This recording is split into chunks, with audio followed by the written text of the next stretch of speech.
Okay, so I want to talk to you just briefly about product mock-ups. So this is a really sort of really important part of the design process. When you make a design, especially something on screen, it can be quite hard to visualize how that would look in the real world. And often a client will want to see a mock-up of some sort so they can visualize how is this going to look on my product in the final sort of resting place. Is it going to be effective in that situation? And it's really nice as well for examiners and things to see actually how that would come to life in the real world.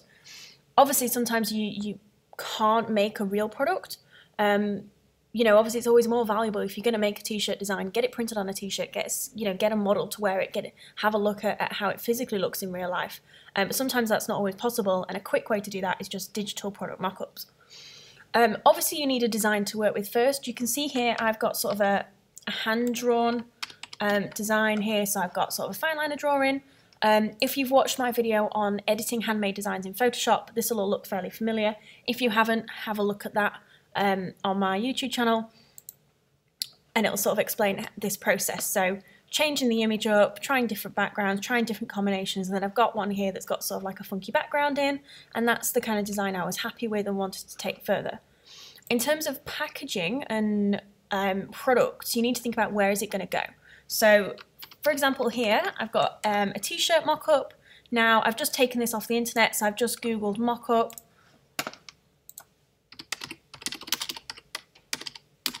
onto Google, gone to images, and then I've gone to tools and selected large. Whenever you do a mock-up, you always want a large image, and then I found one that's nice and simple, that's really easy for me to apply my design to, and then I've just downloaded that and dropped that in. So nice and easy, drop that in. Now you can see here all I've done is taken that design and I've just put it onto the background until I found a combo that sort of worked and applied nicely. So there you go, so that's what I've gone for. Now with something like this, it's nice and easy. I've got a fairly flat background. Obviously I've not got a background in the image, so I've not got to worry about fitting it to the shape. The image in the background isn't curved or on a weird perspective or anything like that. So this is a really sort of simplistic way to do that. If I wanted to change the colour of the t-shirt, then that's where it starts to get a little bit more complicated. You can see again I've done the same thing with a different design. You could obviously start to change the background of the mock-up, so you put maybe a coloured background in or colour the hanger, and I'll show you sort of how we do that. If I was thinking about a different product, so some sort of packaging that's got maybe a label on it, then you need to take your design one step further and think about the label. So, here I've got the brand name, so obviously, where would the text go, different compositions, thinking about the size of the label, the shape and things like that. Obviously, depending on the product, you might do a circular label or you might do a thin label, a thin long one. And it's really worth, thinking about the product in advance so that you can plan something that's more effective. Here I've got a much more complicated mock-up, so you can see I've made my image into a repeat pattern and I've put that in the background, so it just gives it something interesting. I could have coloured this background, so if I go to the layer that's got that image on, find it, that one, I could add a new layer over the top of that, add a colour of some sort. So if I go for this pink, and I'm just going to select my background here, and then I'm going to drop that in on a fill. Now obviously that doesn't look perfect, so you can add one of these. You could change the opacity, and then it looks a bit more like you've got a coloured background. Now you can see I've done the same thing with the pattern, and then obviously in order to make sure that these cans don't get coloured, so if I hide those, you can see that actually the cans are part of the background. So this is a flat image. So all I've done is I've cut these out. So you can do that with something like a magnetic lasso. If you've got a sort of high contrast between the image and the background. Now these weren't great in terms of contrast because they're a similar colour to the actual original background, so that's where you might want to go to your pen tool and make sure you've got it as a path, and then once you've gone around the bit you want, then you can go to selection, and again it gives you the same sort of thing, and you can copy and paste that out. So nice and simple techniques. Obviously then what I've gone and done is put my label on one of the cans. I've used the pen tool or the magnetic lasso to make a new layer and fill that. there, so I've changed the colour of the object, and again set that to multiply so that it looks like it's on the object, and taken my opacity down so you can start to see the details, the shadows, the highlights, etc. With this image, because it's curved, so I've got my label there, I've had to use one of my sort of transforms, so I've used a warp here. You could use perspective, you could use distort, but using those tools to sort of get it to look as though it's curved and it's on that surface. These things just take practice, really, but you can go sort of as far as you want to with these mock-ups. Obviously, I could then apply a different label to one of these or a different colour. Those are sort of the hard way around doing this. There is actually a much easier way. If you go straight to Google and type in free mock-ups,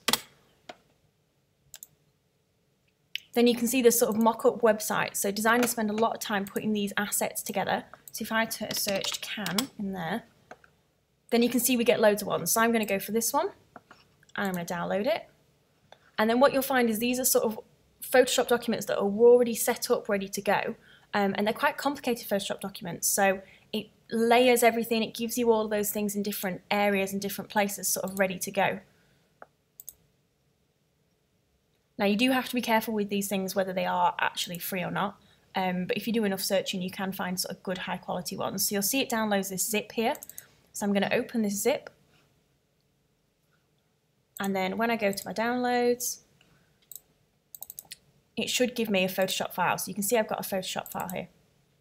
So this is ready made to go. And you'll be able to see I've already got something there that is my background. I've got my can on a different layer. So you can start to see that someone else has already set this document up for you.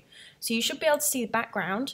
Now you'll see the ones that are red here, I've got a little link. So if I wanted to change this background colour, I can just double click there and I can go on and I can change the background colour, just like that. Now you could add a pattern in there, and you can see you can start to hide and change things. You could go into there, enter select a mask, and then you could add a background pattern in here and click OK. So you can see these are already set up for you. They've got all the layers in. Again, you've got shadows and things in here, so you can start to see how this document has actually been made. And then again, you've got options to fill the design in. So if I hide that, you can see that they've got two different areas of sort of the design. So if you go into there and open this sort of linked document, it gives you a space to put your design in. So this is where you could make the label, you could change anything that's on here, you could put your own text on, you could put your own image in the background, your own background colour, and as soon as you hit, so if I just change the colour of this to sort of show you what happens, like that. As soon as you hit save, so just normal save, you'll see it will update that document. And then as soon as I close that and come back, it's loaded it into this document. So if you can access those sort of free mock-ups online, it will make your life a lot easier. If you're working with something that's flat and really easy, so something like this, you probably don't need to do that because you can just crop your image down. But anything that's 3D, anything that you want to start to put things in the background, using these sort of websites, there's loads and loads of stuff on there, and you can see they're really quite sophisticated. And it can make things a lot easier for you. So two different ways there, either doing it straight in Photoshop and working with something sort of flat and easier to work with, or going and finding a pre-made, pre-set up layered document.